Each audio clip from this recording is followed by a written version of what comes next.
podcast. I am your host, John Zadzareth. We invite you and thank you for joining into tonight's episode with a very important topic. And that topic is it's a topic that's on everyone's mind, nuclear war. With all the global conflicts raging and nobody's uncertain if we're going to be having to duck and cover like those old commercials, get under the desk, put on a helmet. We have no clue what's going to happen with all the global conflicts and everything that's happening in the world today.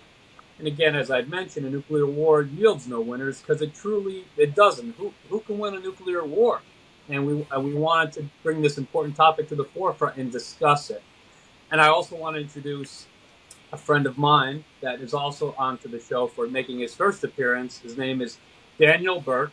He's a former LaRouche independent candidate for US Senate out of the state of New Jersey, the Garden State. I'm coming live from the Keystone State.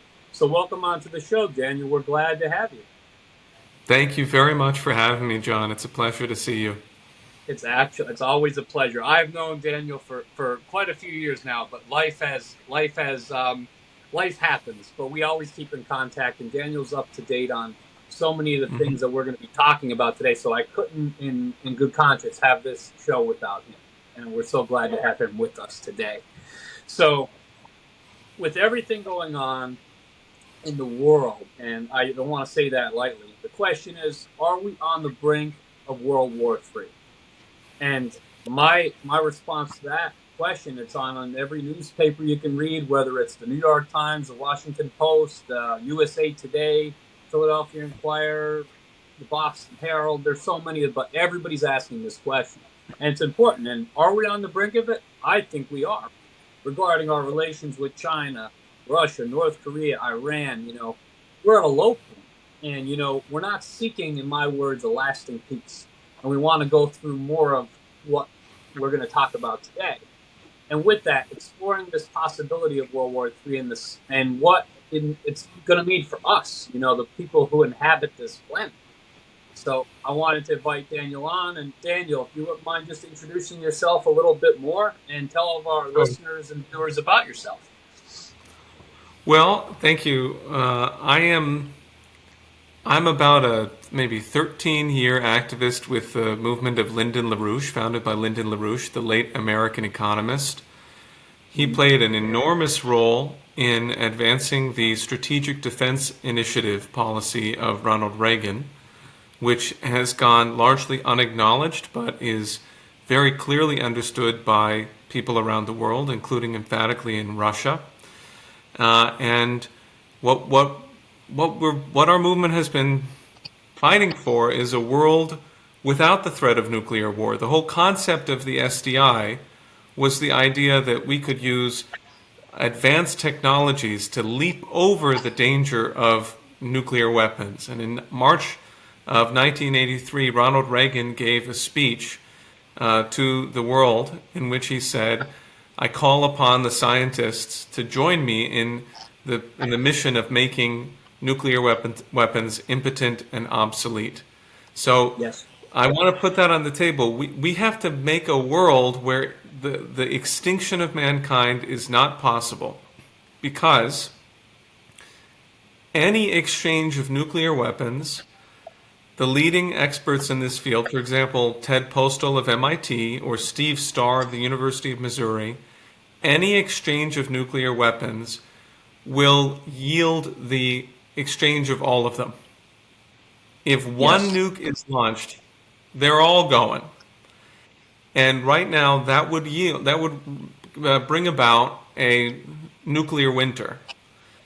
It would be impossible for plants to grow because the world would be covered with this radioactive cloud or clouds that would be blocking the sunlight and creating these horrific conditions. And yet, and here's this thing I would just want to sort of really put on the table, there is a U.S. Stratcom commander, Rear Admiral Thomas Buchanan. November 17, people know, Biden authorized the ATACMS, long-range missile strikes into Russia by Ukraine. Yes. Which is NATO, U.S. operations doing that, right? Correct. And we struck Ukraine.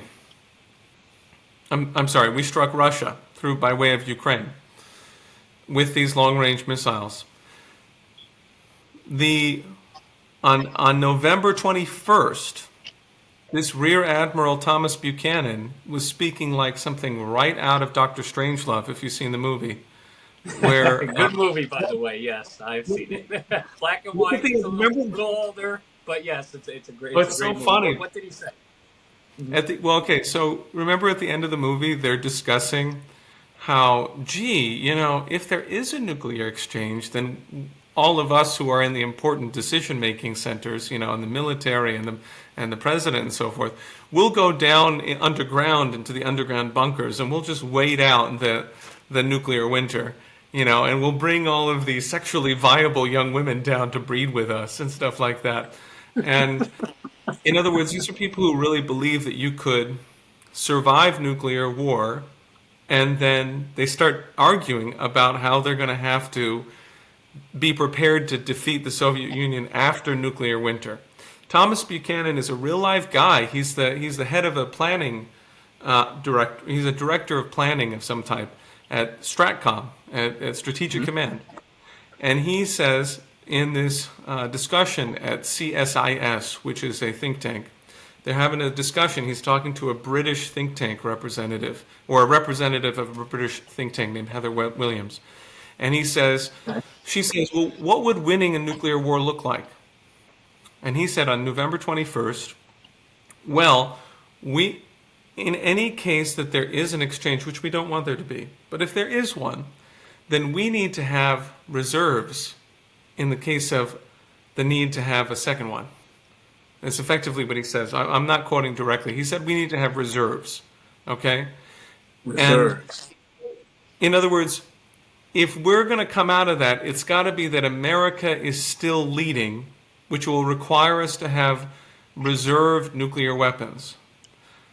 So that means that there are people who are at the very tip top of the U.S. military who believe that we could win a nuclear war and that it is something that we should consider doing and we should prepare for.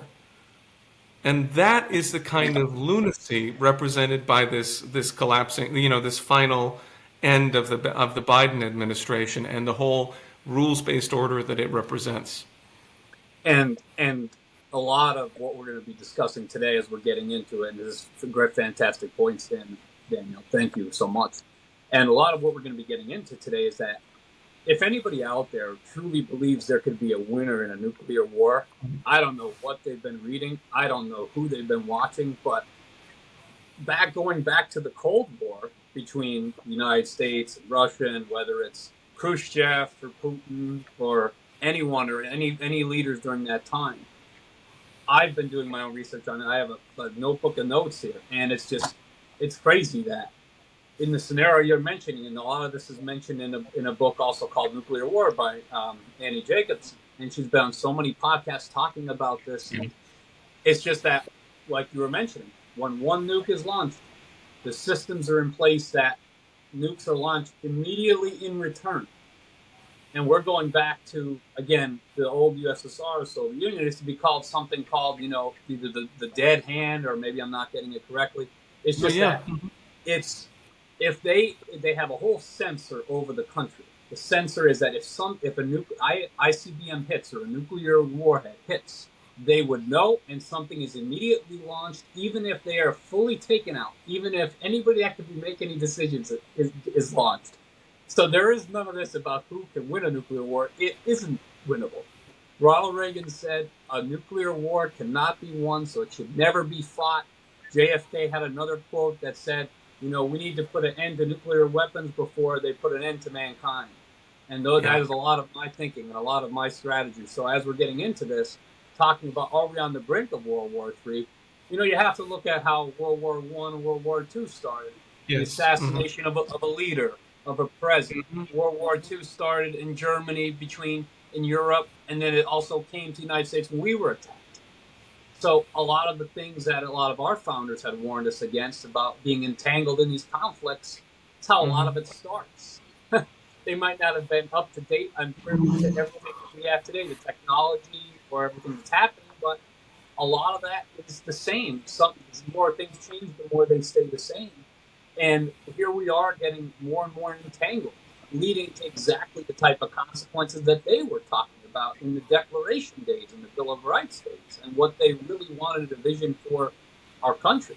And with the geopolitical landscape today, all this global power is shifting, whether it's China and Russia getting closer and aligning their forces more, because again our relationships becoming sour. It's going to shift other people together, and again examination of all those tensions between North Korea, Iran. Here we are, we have two active conflicts going on to be a third one potentially, and nobody seems to have any answers. And these are the folks that you're mentioning, the STRATCOM, that say, oh, if we just have to win it, we just have to win the nuclear war. There is no winning.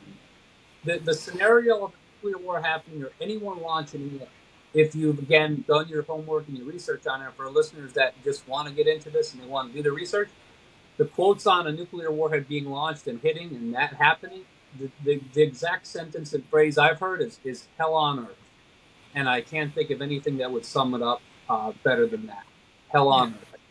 And they say that you better be killed by the first instant blast. You better be within that kill zone, because you do not want to be around that, within those miles and miles outside of it, to see what actually happens. Anything else you want to mention on that, Daniel, within the geopolitical landscape and how everything is shifting today? Well, I think this is sort of the whole question, but I want to sort of return to the Buchanan statement as in reference to what you're saying. First of all, this should be on the front page of every newspaper in the world. And people should be out in the street saying, no nuclear war. The idea that our government is preparing for nuclear war, right? I mean, it's outrageous. It's incredible.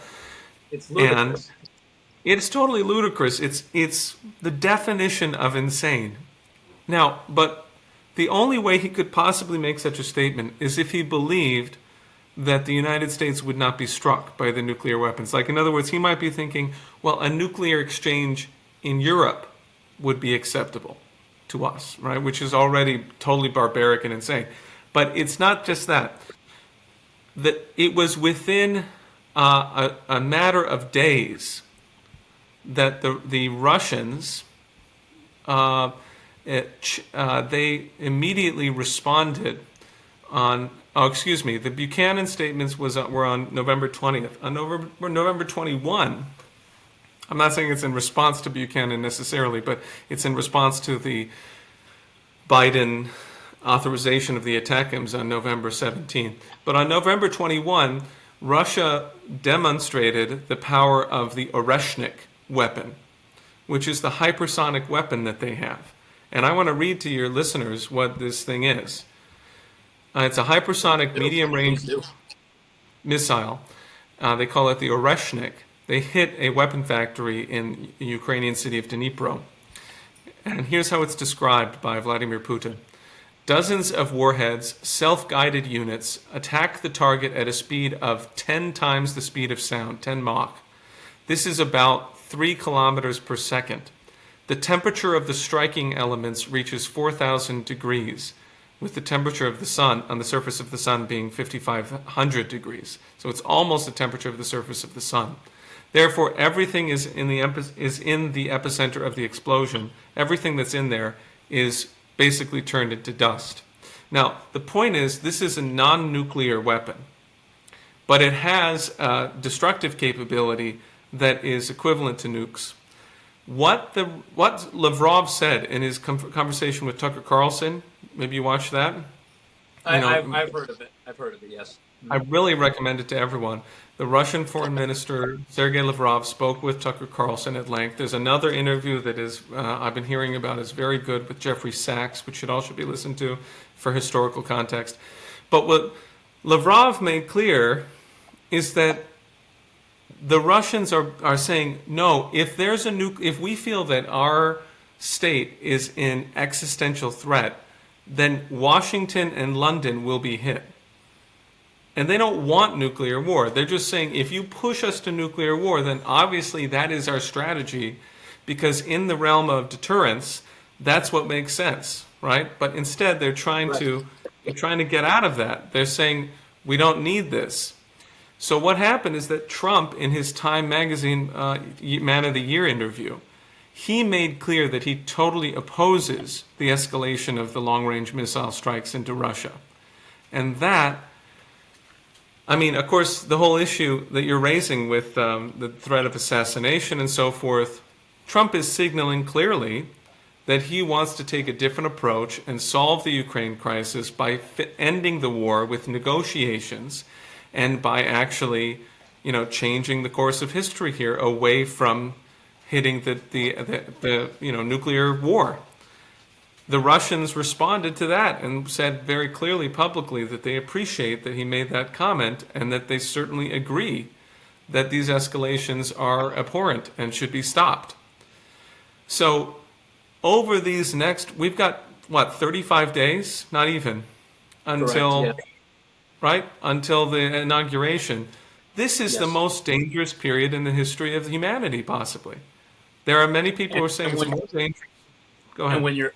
when you're adding into that, it's the most dangerous time for humanity, the United States, the world.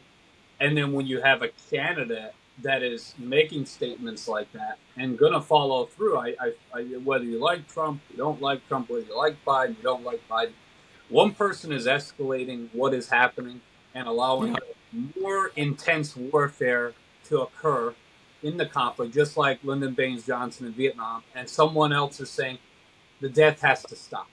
It's got to end. This can't continue. It's too much. We need the deal has to be made. A deal has to be made with everything that's happening, and that is the person that is seeking peace, the person that's under assassination attempt during the campaign. And I hope to God for me Yeah. saying that I don't see these threats backing down over the Yeah. next 30 some days or going into the next Or 4 after. years because I agree. yes, and that is going to be always on our minds because the person that wants to end this is the most dangerous to the folks that want this to continue, to the military-industrial complex, and then I also say that's quoted Yeah. from another great podcaster, the media-industrial complex, because Yeah. it's all perpetuated to continue. And anybody that has any opinion on peace or trying to end things to stop the death, stop the war, they're labeled as the bad guys. And RFK Jr. Explains this so eloquently. It's just that when Yeah. in a time in human history are we seeking not to have diplomacy? Within a few days of the Russian-Ukraine war started, there were treaties being drawn up that this could have ended. But again, our great intelligence system, and I respect what they do, but we have to start asking questions on whose interests are they for? And Yeah, that's not, the I don't question respect that what, needs. what Victoria New. I'm sorry, I don't respect what Victoria Nuland does, and I don't think you do either, right? I we don't respect a policy of regime change and coups, and they're No, trying to no, the Romanian they're trying to overthrow every election that doesn't go their way, and I mean, John, you and exactly. I met during RussiaGate, which was Correct. a coup. That was a coup against A, against the government of the United a, States, against the president. a coup that was supposed to overthrow the will of a duly elected president.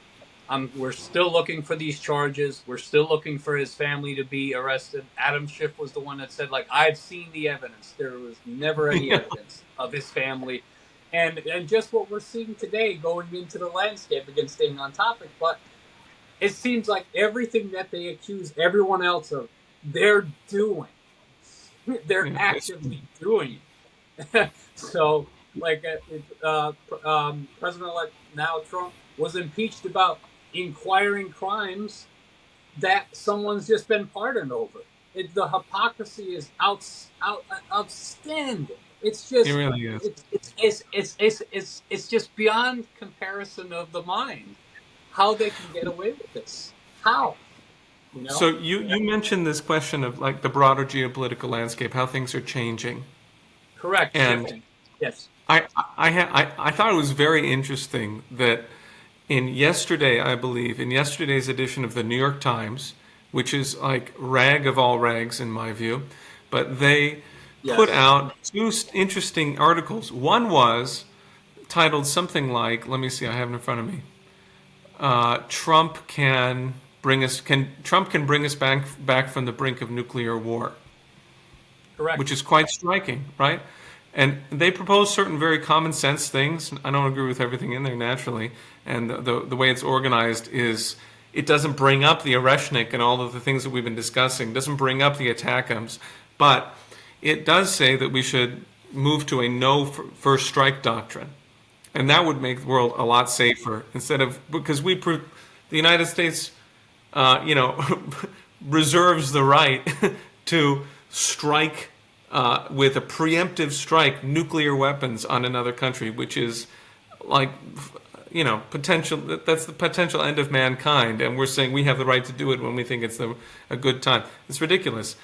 But they published another article, which I want to bring up because it refers to how the world has changed since Trump's first presidency, and I think it is fundamental that people understand how much the context has shifted in the world. Absolutely. I was out in the streets in 2014 in Manhattan with big signs about how the U.S. should figure out how to work cooperatively with the BRICS.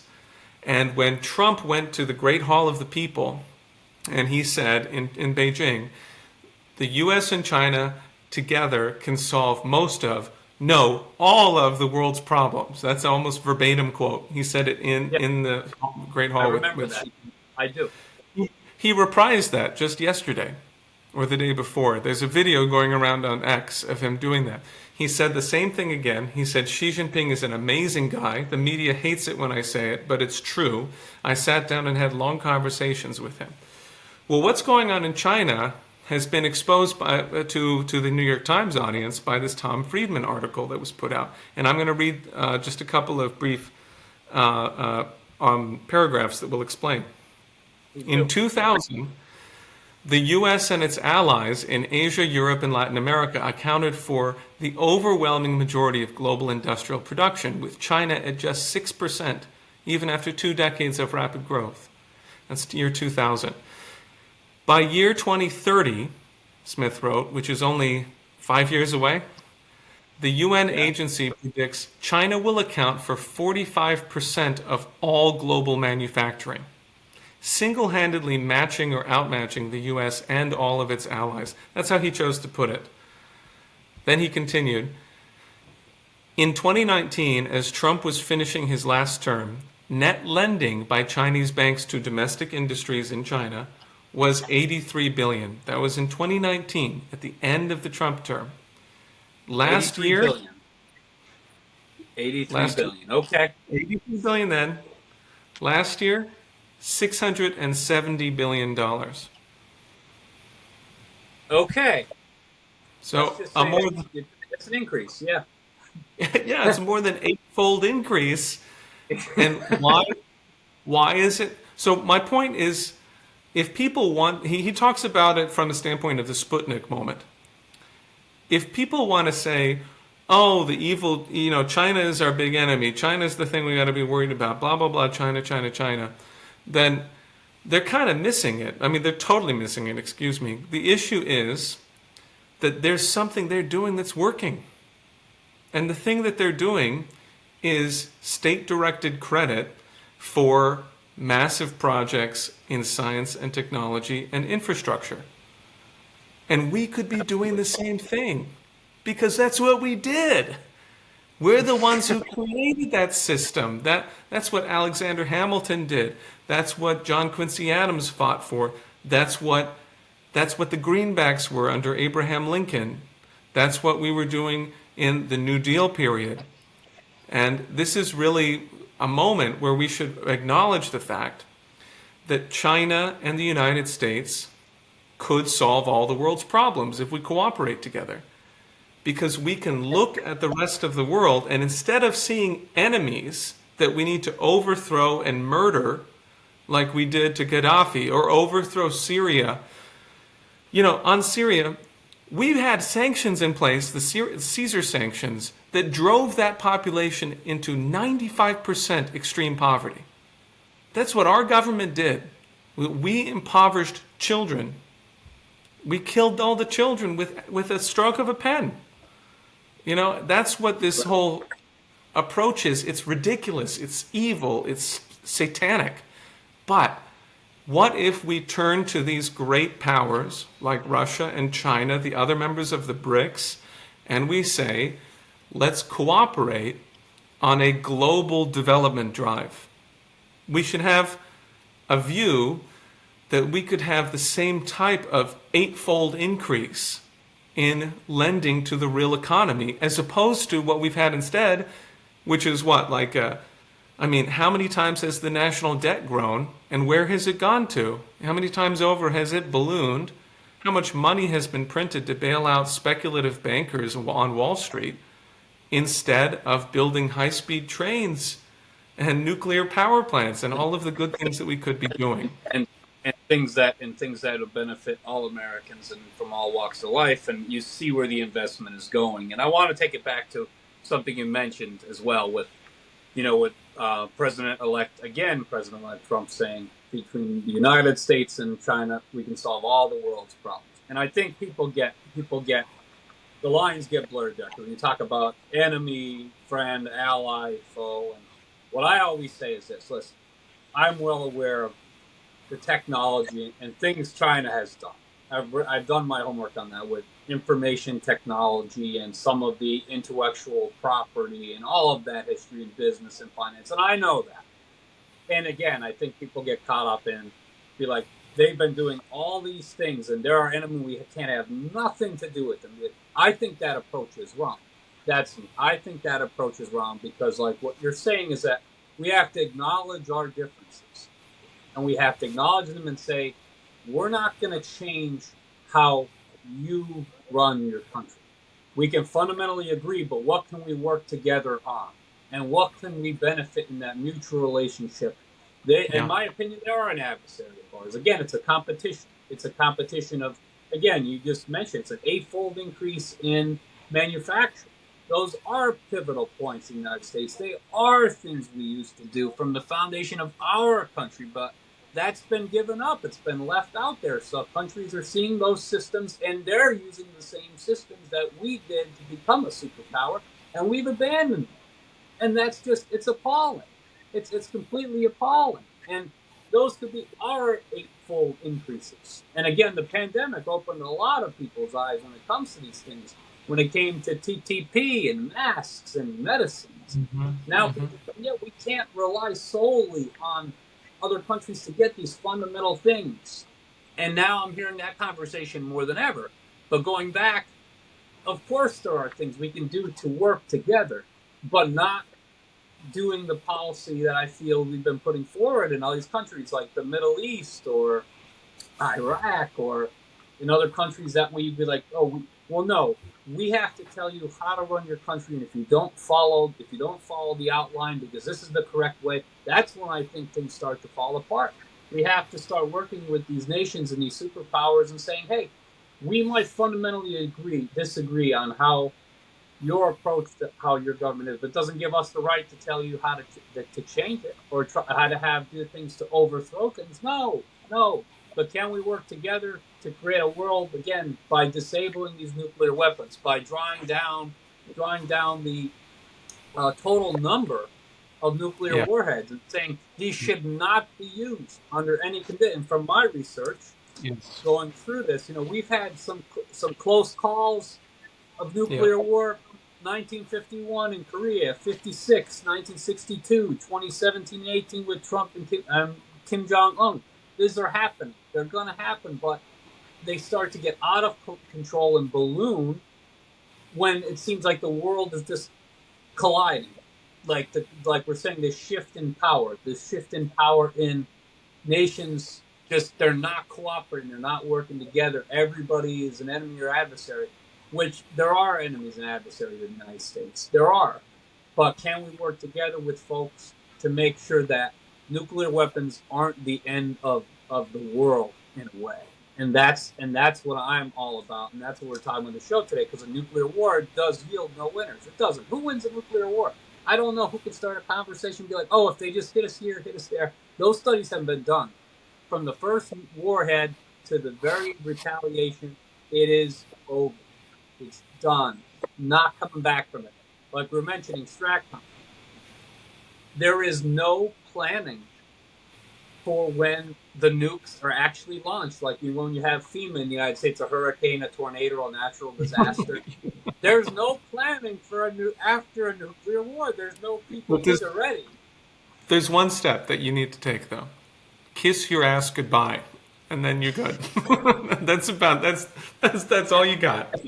If anybody out there has not taken the time to just hear about how whatever we're going to Yeah. talk about it more in our show, just how it happens, because just going back into it, like the USA, then just this topic of the nuclear war yields no winners. The USA has around 5,244 total nuclear warheads, 1,800 which are active or deployed at the ready to be launched at any time.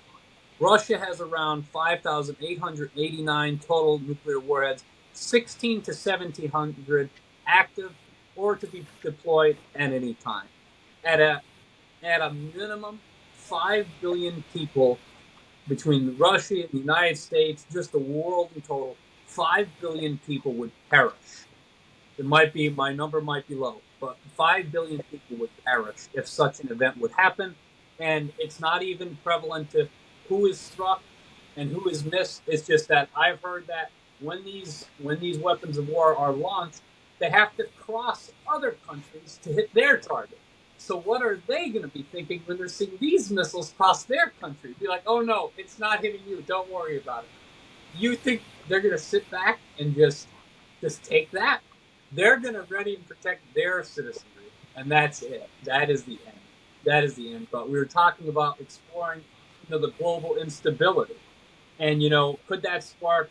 Could there other conflicts out there that could escalate into other wars, Daniel? Do you see anything on the horizon that isn't happening now, but it could amount to something that would make a third global conflict? Is there anything that you're seeing on the horizon?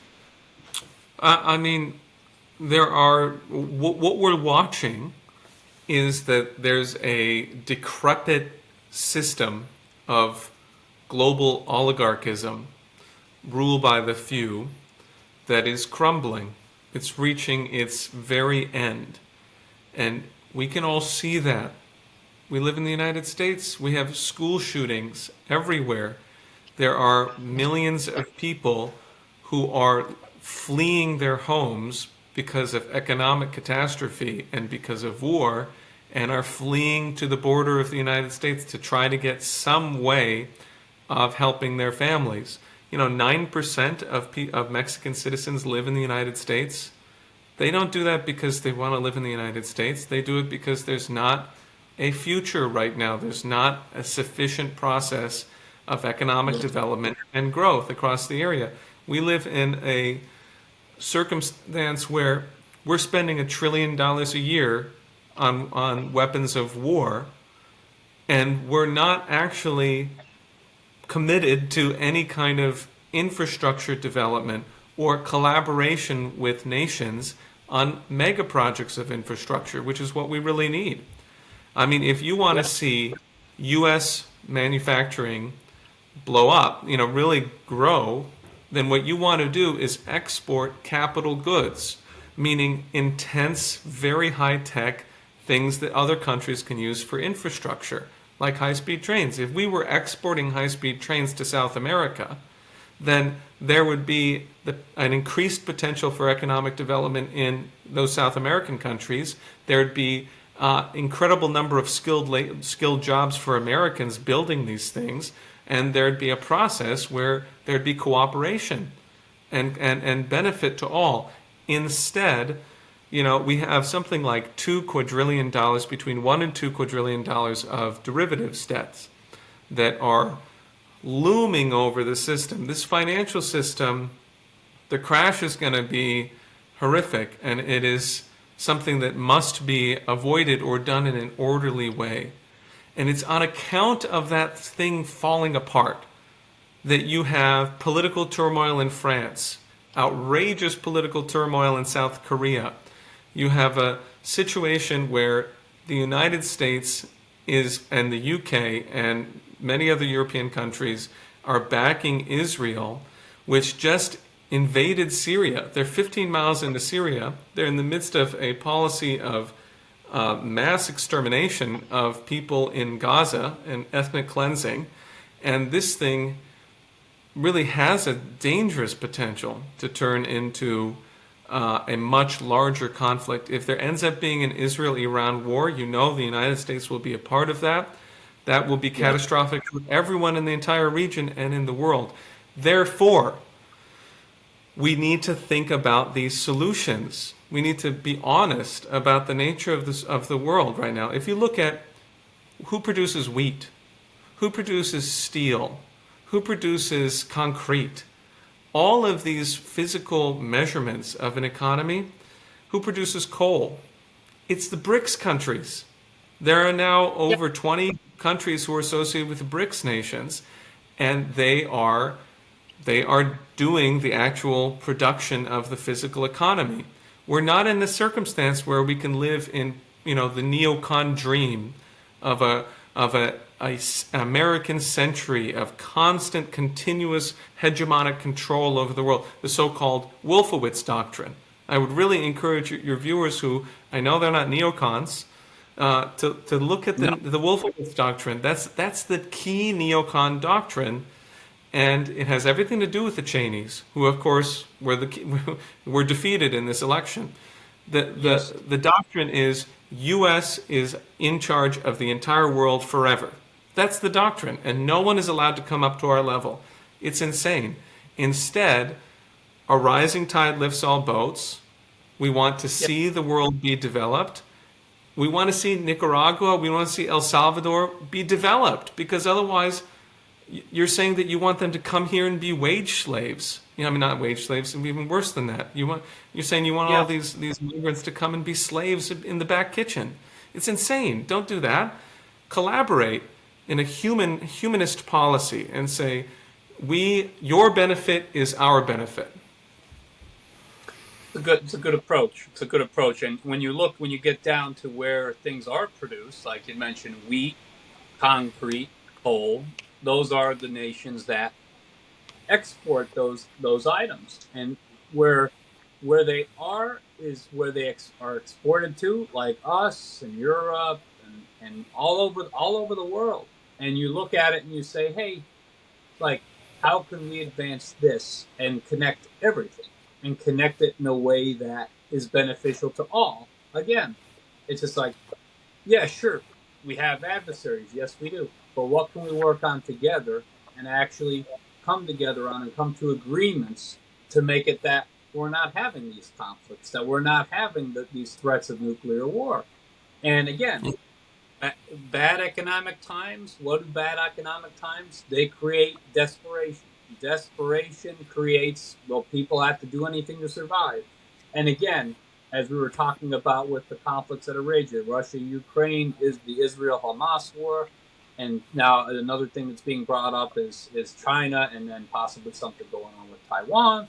Like, it just doesn't end. It doesn't end with the times that we're in, because, again, the world needs leadership. The world needs leadership, and it also needs people that are willing to step up and have those conversations like President Trump did with Russia, and that Ronald Reagan had with Gorbachev, and with that JFK had with Khrushchev, and be like, listen, people and world leaders, they need to connect and understand each other from that, to understand that, again, either we're going to fight each other to the bitter end, and the globe is just going to be hell on earth, like I was saying, and we're going to destroy each other. We're going to destroy each other to the end of everything, to the last. And I think they said either the bacteria or the insects would be the ones that, if we completely obliterated everything, they reproduce much faster than anything. So we're going to be dealing with a nuclear winter. We're going to be dealing with firestorms from all the nukes going off, and you're just going to have rages of insects, because they would be the ants. I can't stand when a mosquito bites me now. And so that's what you're telling me this is going to be like, and opposed to more of going into what Annie Jacobson was talking about in the first moments of those nukes hitting the locations. people instantly disintegrating to dust. Done. Done. If you're in that kill zone, the surrounding area, buildings being vaporized, sidewalks turning into just molten lava. If anybody is out in that time, besides being vaporized, the skin or things that just melts off you like Play-Doh in a microwave. Like she went on to talk about more and more, but one thing we don't want is a nuclear war. And the fact Absolutely. that some of our higher intelligence officials are saying, like, we just have to be prepared to win it. If it should happen, we have to win it. That's all we can do. If it should happen, again, I want to stress it. There's no winners in a nuclear war, and a nuclear war yields no winners. It all yields, for me, it yields losers all around, because the death and destruction does not outweigh any prize or any last man standing in the world. It's just sad to think about things like that from so many levels, and the role of these nuclear weapons. And I think we need to spend much more time on deterrence, peace through strength, Yeah. peace through strength in a Well, way of, go ahead, I go ahead. want to challenge that a little bit. I think that Okay, go ahead. the idea of deterrence, which is like Mike Pompeo's favorite word, by the way, and he's like, deep state extraordinaire. He's Deterrence had a lot is, of changes. Yeah. Mm-hmm.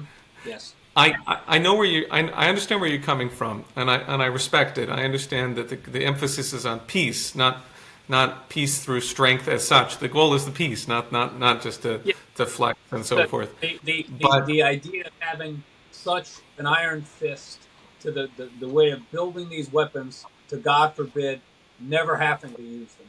But I think we're getting to a point now where that is becoming unattainable, and that is the well, ultimate goal. yeah. Yes. Well, that's one thing, right? Is that you have people who are insane enough that all you need is someone who's totally insane, and then deterrence doesn't work.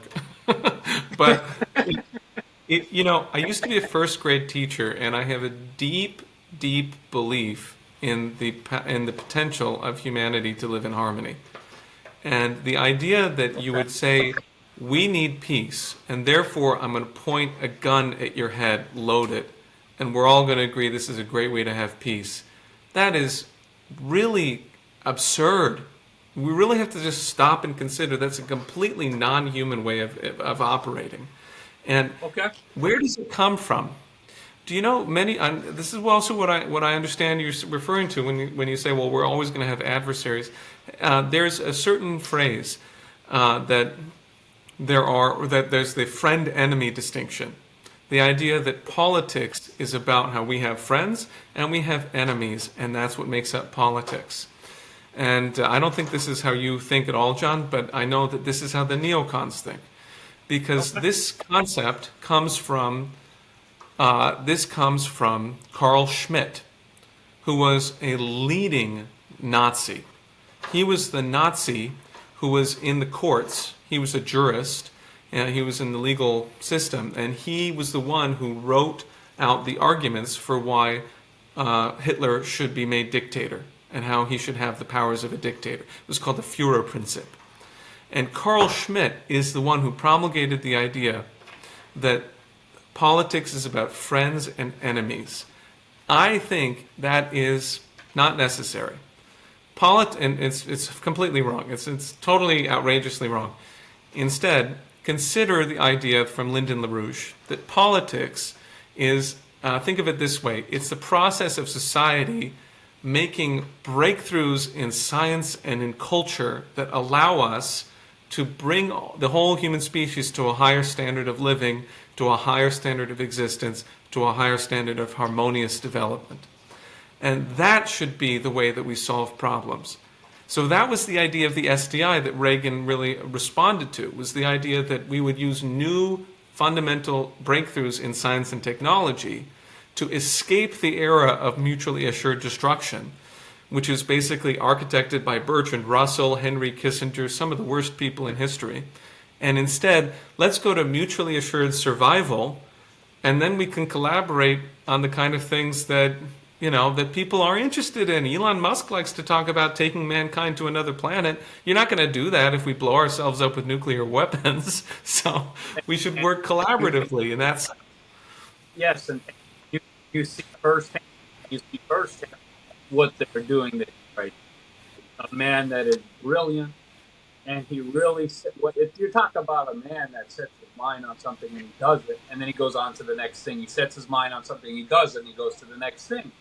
And it's just when you're in that collaborative mindset, willing to reach across the aisle, like those are the people that are now, when you look at it, taking the bullets literally and figuratively to do that and to make changes and to do great things. Those are the people that are most the threat, the people that wish for it to remain in the strategies of MAD. I love the way you had said that. From MAD to MAS, Mutual Assured Survival. I love that. I love that. That's great. That is great because when you go here and you say like, "Hey, I'm just gonna have all the weapons." All the other nations are gonna go, "Well, I'm just gonna have all the weapons, and we're gonna have more weapons." And all you're gonna do is develop those weapons and just building and building and building. And eventually, again, it is like North and South Korea. There is the line. There is the line. The guns are just drawn. They're just waiting for the first thing to kick off, and that's it. And I think that is a policy, a way of thinking that needs to be thrown on the active history, just like Reagan had said, with many of those doctrines of many of the ways he was good at doing that. He was good at communicating that. Why is one of my favorites of all time, the master communicator, and reaching across the aisle to acknowledge that we have our differences, that we have our adversaries that understand us, we understand them, and we can work together to do great things. And I think with this recent election, I think we have the potential to do great things to change everything. And I couldn't be more excited to actually be alive doing this. And there's a great example that RFK Jr. had mentioned that when his when his relative was president, and he didn't want views in other nations to be of the United States of a man with a rifle.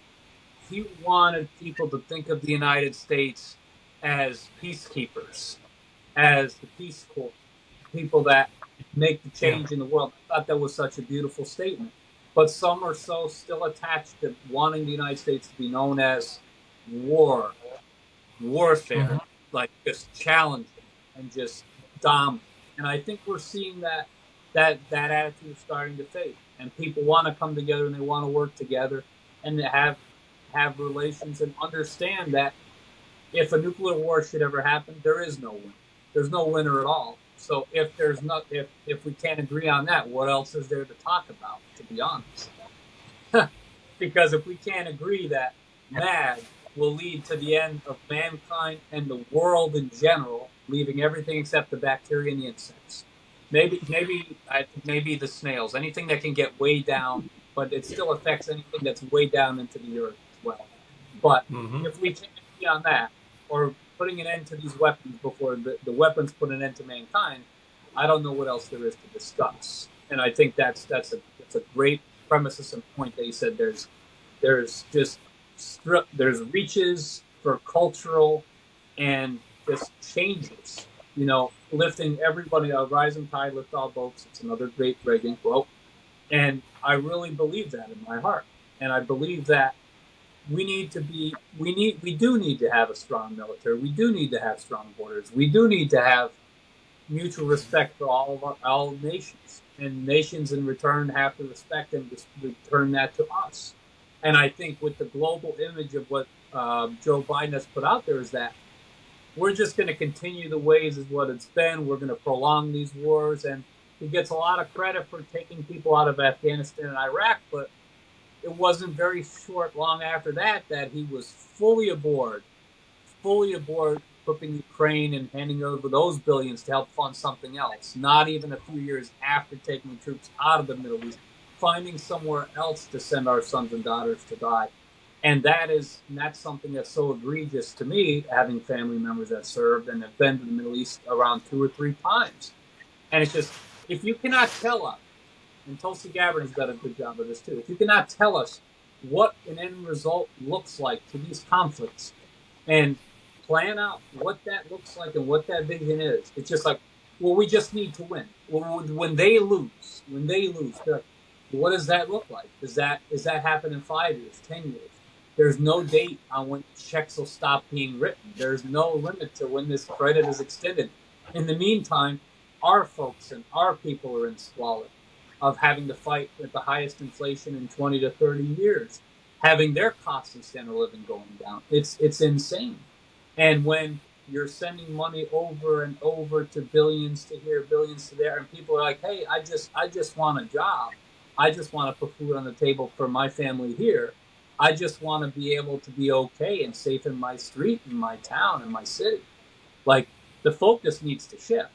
Like I'm just saying that out there, and it's deviated a little bit from what it is, but I think this all ties together. It's an Yeah. idea. America is an idea. It's a shining city on a hill for a reason, and we need to protect it. But that shining city on a hill is not built on war and domination and colonialism. It's built on truth and justice and fairness.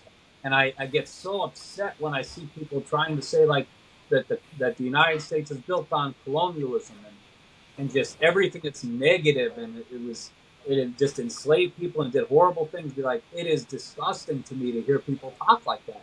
Our nation is one of the richest, most prosperous nations in the world, and I just wish that we could have people that can live up to the promise of America and take it to those new heights. And it upsets me when I hear people trying to compare that. That's all we do is create conflict and war and upheaval.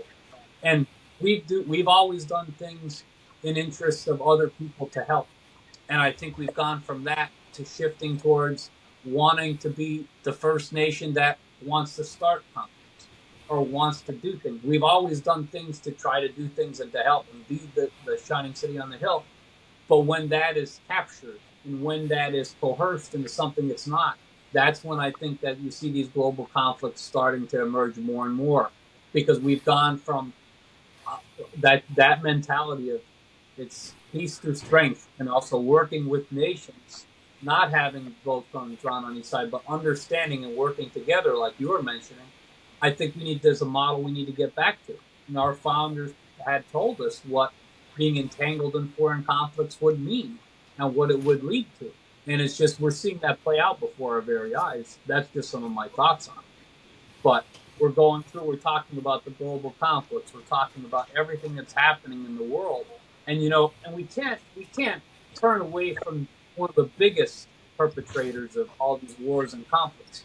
We have to shine a light on the we have to shine a light on the things that they are doing to prolong and to wage war on people that want peace. If you're the person that talks about peace, then you're the enemy. You're the bad guy. How dare you? And that is what gets me all day long. Media and misinformation. They like to say we're like people that are self thinkers and independent people that do our research. We spread misinformation because we don't think like you. We're the ones that spread the misinformation, and that's how this starts. You have Russia, you have all these coups, you have all these ways of thinking, and that's the old ideology that you're talking about. They have to promote this system because if they don't have that system, everything that they're built on and how they make their money and continue what they try to peddle, it falls apart. It completely falls apart. And I know you would have something to say on that. I'd absolutely do. I want to let you know I have probably about 10 minutes left in terms of my time, but Okay, I sure. mean, I think what I really appreciate, and I understand exactly what you're saying prior, that you want we're coming up on the 250th anniversary of the Of American America. Revolution. I Yes. mean, Lexington and Concord, I think, is next April is the 250th. So Yeah. what what you're talking about is looking for the best in ourselves. And I know that I know that's your approach, John, but that's what people should do. Look in our history and find what is the best, what is the noblest, what is the most beautiful and truthful and the most generous of spirit and most successful in doing the good, right? And I think that Yes. the key is that that's how you make friendships, right? Is that you do that Correct. with other people too. Is that you look at the other and Yeah. you see what is best in them. And I do think that that is really fundamental here. That's why people should really watch this Lavrov interview, because you'll see that Russian diplomats don't want war with the United States, and they don't want to create an anti-Western system. They're not any of these caricatures that are created in the media, as you're referring to. Yes. And also, like people should. My encouragement is to look into the 5,000-year Chinese civilization. I mean, I went to China last year with the Schiller Institute with about 15 people. We saw an incredible museum, world-class museum, with artifacts from over 3,000 years ago in the area of near Chengdu, which is in Sichuan province. It was beautiful, ancient golden masks that are on the same level as you have found have been found in Greece and in Egypt and other locations. And then we went to these wonderful cultural landmarks. There's an enormous water project that has been active for I forget exactly how long at this point, but over 1,000 years. I think they've been running this water project to divert water from a particular river and allow for irrigation. So there's this wonderful depth. There's delicious food. There's just beautiful art and music that I was exposed to, and that's how you do it. You can, if you look for fears and if you look for an enemy, you will find an enemy. If you look for a friend, you'll find a friend. And I think that has a lot to do with what you're referring to. The whole goal of the media, right, is to make people hate each other and never talk to each other, right? I mean, I have family members that just read the New York Times, and the fantasies they have in their head about what Trump voters are like are outrageous. Just like, I'm like, well, why don't you go and talk to them? And if you're so worried and you think that this is the end of the democracy, then what are you doing about it? But because people are in this kind of like constant, attack on their understanding of the world, and it's all paranoid, right? It makes you fearful. It makes you hateful. And you know what? It sells the newspapers. It gets the clicks on. It sells the subscription. Although less and less, though, right? Let's look at CNN. They don't have anyone watching. There is more influencers on YouTube and all these sites. They get more views an hour than some of the top paid hosts on CNN. And I think that is a great moment that people need to look at and say, people are tuning in. They're not tuning in. They might flip through, but they already know what they're going to see when they just go to click the remote or say, hey, here you go. They're already going to hear immediate things. They're going to hear about a war. They're going to hear about Trump is bad. Hear about how this is good and this person's bad, that person's good. And be like, why am I watching this? Like, people have to ask those questions. But go back to your point on the media. But I had to get that in there. Of course they want us to clash. That's what makes the money. That's what sells the newspapers. It's becoming less and less. But that's what they're on life support right now. Nobody's watching. And it scares them to death. Scares them to death. But yeah, continue. I just had to get that in. No, I'm with you on that. I think, what I would really want, I hope we can continue conversations, John. It's really good to talk to you again. And I think that, there needs to be some sort of agreement among people of many different, from different locations in the country with different ideas about where we should go, but an agreement that we should discuss how to prevent nuclear war, that we dodged a bullet. We were going around with a picture of Kamala Harris, and we said a vote for Kamala Harris is a vote for nuclear war, and I definitely think that's true. It's clear the American. And what was the response when because you're talking, Daniel's on the streets. He is talking to people every day, every week, every month. When you were doing that, what is the response you were getting from folks? That's something I have to ask. What were they concerned? It's a good question. Were they open to it, or were they like, you're crazy? Like, what were they telling you? Like, what were their responses? I saw very much what you would expect, namely that a lot of people came up and said, "Thank God you're saying this. I'm terrified. What is going to happen here?" And then, but I was set up, for example, during the UN General Assembly in Manhattan, and we were putting out these proposals for collaboration, peace through development, not peace through strength. That's the Schiller Institute policy. Peace through I got economic you. development. Listen, I'm willing to Just build that relationship up. yeah, Yeah. yeah, yeah. Good. I mean, it's the strength of development, and Strength of we, hey. but All we, right, but what was that like being outside the UN? well, Yeah. I encountered a lot of people from around the world who were very open to this and excited. But then I also, did encounter this particular circumstance where you have people who are so whipped up that they Condition. cannot. I use the term condition. No, you're right. They're I just conditioned. It's literally like Pavlovian conditioning, so that when they see something that they can interpret as being somehow pro-Trump, then their mind explodes and they say, "Well, even if Kamala is for nuclear war, I'm still voting for her." I had someone say that to me. what? What? Yeah, What? yeah, because the This is idea this that is the this is the lunacy. Like I don't understand it.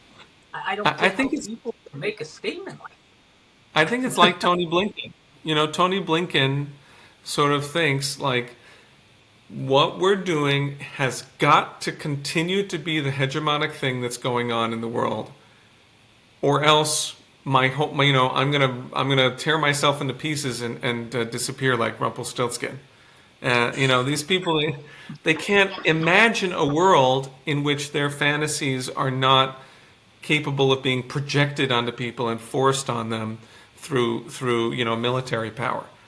and And I think the more that events turn to shape out how they want them, it self validates them, and it keeps them relevant, and it keeps yeah, no, I them agree. on top. And I think that is what we're facing is just the And need to be relevant. Yeah, go ahead. when it's demonstrated that they don't control the universe, then they go nuts. They because that like questions their very fundamental assumption about themselves. Helga LaRouche, she said, these people are not really human. Where they should have a heart, they have coal, and where they should have a brain, they have glue, and that's that's basically what we're dealing with. But I do want to say, because I have to go into an appointment that I have in a minute here, that Absolutely. I really would encourage people to contact the Congress. Scott Ritter, the well-known former UN weapons inspector, he went to Congress with my friend Jose Vega, who ran as an independent candidate for House in the Bronx, and a couple of other people. And a group of people who went out and were talking to congressmen about this. They went in and got meetings with the congressmen. They sat down. They met one congressman whose name is Higgins. He's from Louisiana, I recall. He was formerly in the nuclear forces, right, of the United States, right? And he was in the armed services as part of the nuclear command. And he put in a resolution that all congressmen should sign on to, which is, I believe, H.R. 10218, which says we forbid the continuation of the delivery of ATACMS to Ukraine, and to completely go against this outrageous extension of long-range missiles to Ukraine. So it is possible to get these people to respond. There's a new political moment here that didn't exist before in the whole world, as I'm emphasizing with the changes in the global south, in the BRICS, the fact that these countries actually do want to cooperate with the United States against what the neocons and the neoliberals would have people believe. So there's a change going on there. There's a change going on within the United States. People are mobilizing. They voted against war and destruction and economic collapse, which is very good. And now we got to get to work, and we got to keep on discussing solutions and move it. That's my view. Correct. I know you had to go, so I'll leave it with the closing question now. In your opinion, Daniel, of everything we've discussed today, is World War III inevitable? Absolutely. No. It's It's going to take a miracle to bring about the kind of world that we're talking about, where nations cooperate. It's going to take a miracle because things have gotten so bad. But I believe in miracles, the ones that you make. So people Yes. have to make it happen. We have to embody this we need to create a new American identity that is in line with the very best of our traditions, but within this world that we're in today, and figure out how to form those friendships and figure out how to solve problems. Solve problems, that's the key. Solving problems, absolutely. What a great way to end it. And for anybody listening to the podcast today, thank you very much for joining in. And this will not be the last time we'll have Daniel on.